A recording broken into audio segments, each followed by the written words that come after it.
Absolutely. Every area of Karachi or any part of Pakistan, we can solve the problems or give options. It's just if we work together. And Rotary is one of the best organizations for this because you can adopt a slum area. And we'd be very happy to partner with you for the upliftment of any area as there's so much need. That's great. We have been working in slum areas for long.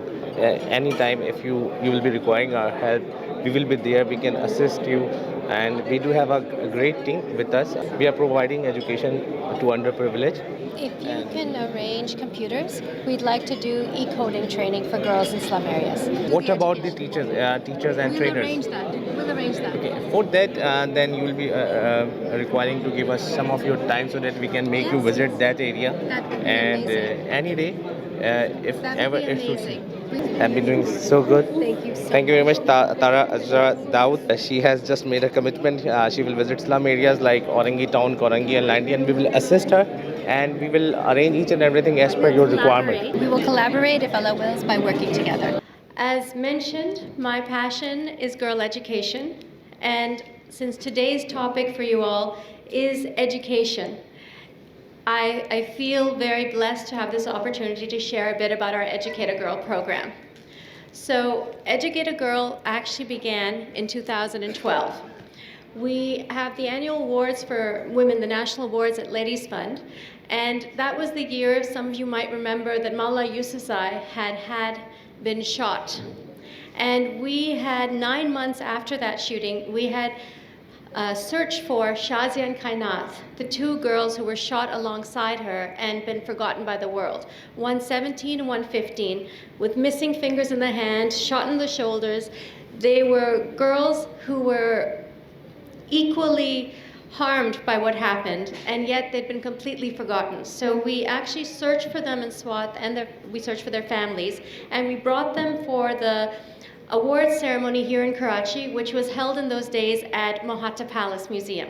Nowadays our awards are at Sindh Governor House, hosted by the Governor of Sindh, but in those days they were at Mohatta Palace, and we had flown them and their families from Swat to Karachi for the occasion. Now, these two young women had never been outside of Swat at that point. And they didn't really speak English at that point or anything other than their own Pashto. And they'd come with their entire families. As we spent a few days with them and got to know them, and we gave them couture outfits, and at the awards ceremony they spoke about wanting to be army doctors, so we gave them funding for their education. And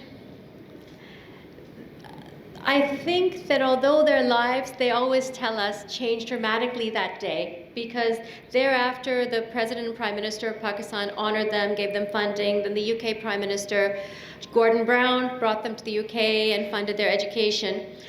But I actually think my life changed by meeting them. And I know that the lives of all of us at LADIESFUND and Dawood Global Foundation have never been the same.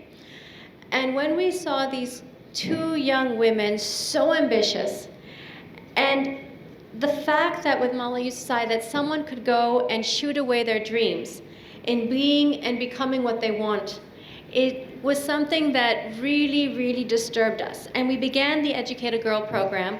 Initially, we started training girls to become journalists. We partnered with the Institute of Journalism, and the idea was to fund more girls to have voices. In those days, and to some degree even now, there's a few people everyone calls upon for an opinion. If someone wants to have some opinion on any topic, there's the same people who appear on the same television channels or the same newspaper articles or get interviewed, usually. So we wanted to create a space for Pakistani young girls to have their voices heard. And we trained them in everything from basic journalism. 8 have gone on to become news anchors even, and many, many have won awards in writing and so forth. But also we trained them in basic use of their voice through platforms like Twitter and social media. And we saw such a change not only in the voices being heard, but we saw a change in their self-esteem. And one of the things we noticed with these girls, and it was a very organic process, and it's grown so much since then, but one thing we noticed is to try and get a deserving girl who's never, ever really been asked her opinion on anything, especially not in a public forum, to come to the front of the stage and say what she thinks was so hard. To get a girl to volunteer to do so was nearly impossible. There was a lot of shyness and also a lot of belief that no one was interested in what she may have to say. So finally, when we dragged the girls, it was mandatory that one by one they come up on stage and say what they're thinking. They didn't have to do anything else for stage one, but just voice what was in their mind. The minute they did that, and then we said, you know what, if you tweet that, the whole world can know what you're saying and you don't have any barriers to sharing that information. And once they got comfortable speaking, we were never ever able to get them to stop. Once you get a girl to chatter, believe you me, she will never stop, if you know anything about that. And it was joyful because suddenly when a girl who may not know that people care what she has to think, thinks that people may care, it changes everything about her life.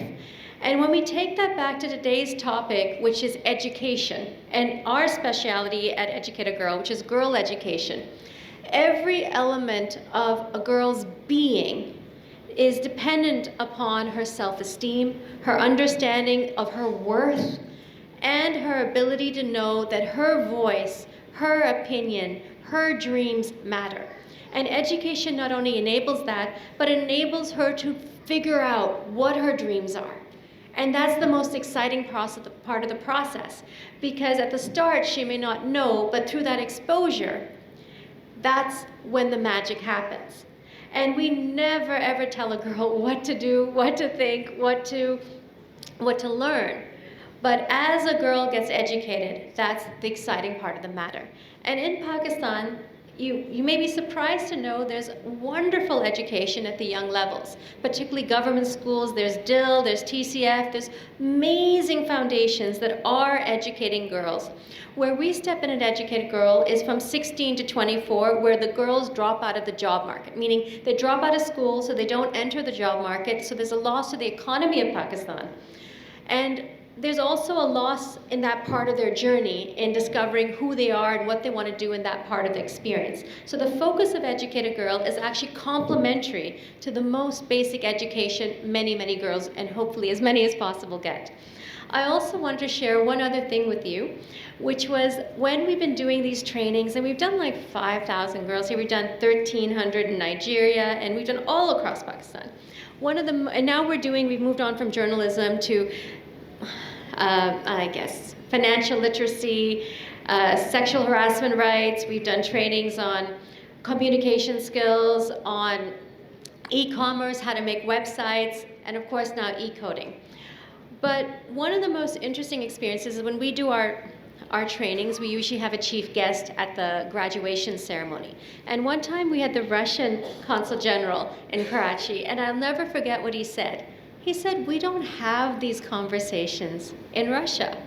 It's understood that girls will be educated and boys will be educated. It's simply a no-brainer and no conversation.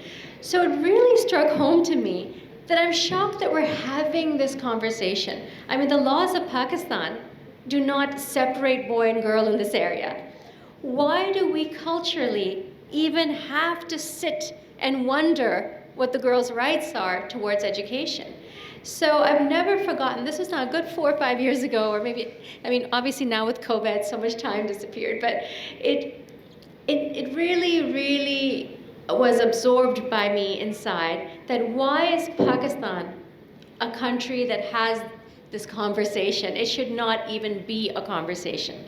And when the shooting in Malay Youth Society took place, one of the things we really wanted, and why we founded Educate a Girl, was because we didn't want Pakistan to be known as the country that stops girls from being educated. We wanted it to be the trailblazer and the best country in the world for girl education. And so we always strive for global levels of education in our trainings. If anyone wants to know more, wants to get involved, whether as a volunteer, whether as a trainer, whether you have girls that you think need to be educated, whether you want to be a donor or you want to partner as a Rotary Club. We're always open to however anyone wants to get involved in this process. But our real goal is to eliminate it as a topic and ensure every girl has equal education. Thank you so much.